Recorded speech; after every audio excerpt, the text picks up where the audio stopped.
Mary, do you think you could see the Kremlin in its next guise trying to ameliorate what's been happening over the last couple of years, soften things down, or are they stuck on a trajectory now where it can only get that people just want to hear them be more rude about the West?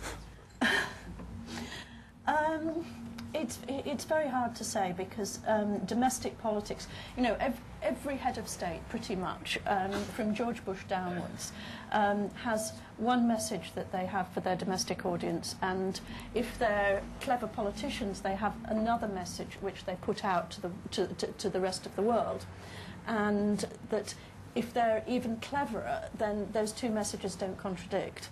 I think one of the problems with Putin has been, until very, very recently, was that his domestic signals and his foreign signals got mixed up, and he didn't maybe understand quite how some of the things he said to his domestic audience played outside Russia.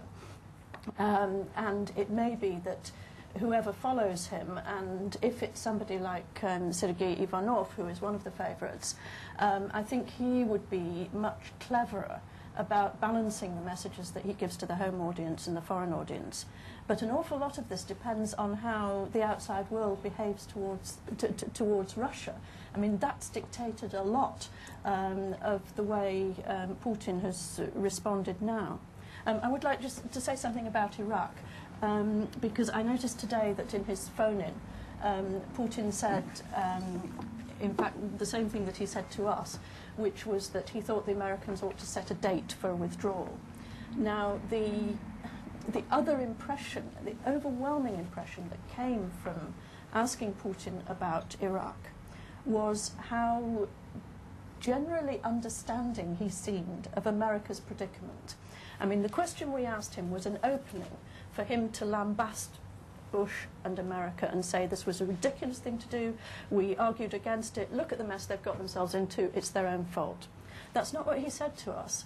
What he said was, well, you know, we disagreed with the decision, but we don't feel any schadenfreude about what's happened, and we're very concerned about the fate of Iraq, because Iraq's rather close to us, and if Iraq breaks up, what we end up with is something much worse. We end up with 4 Iraq problems rather than 1. And he was very definite about that, and I just felt that he was much more indulgent of Bush than one might expect. He wasn't scoring political points. Darya, what do you think when you see Russian Bear bombers flying towards Britain? I've actually spoken to some people, and they all tell me it's all totally legitimate. Okay, fair enough. Just dropping stuff off.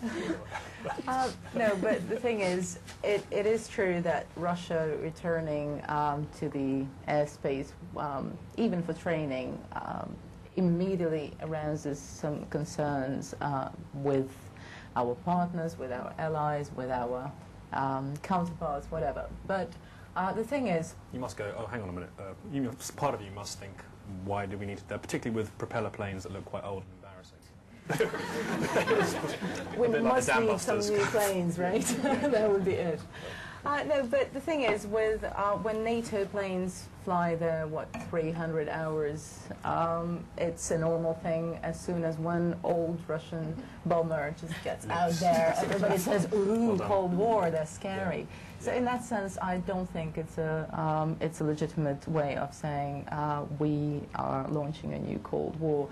Russia is trying to get back on its feet, and also I think it's quite important to remember that with Russia in control of its own armaments, which include the nuclear armaments, you have a Russia that is not going to occasionally just, you know, what do we have here? A nuclear factory. Oops, sorry, we didn't look at it for 15 years and it just suddenly exploded. So you want to have Russia that is in control of its own stuff and heritage, which is quite a lot.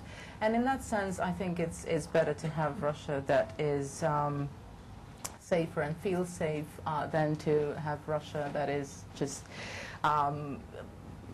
letting the equipment slip into the terrorists' hands or things like that.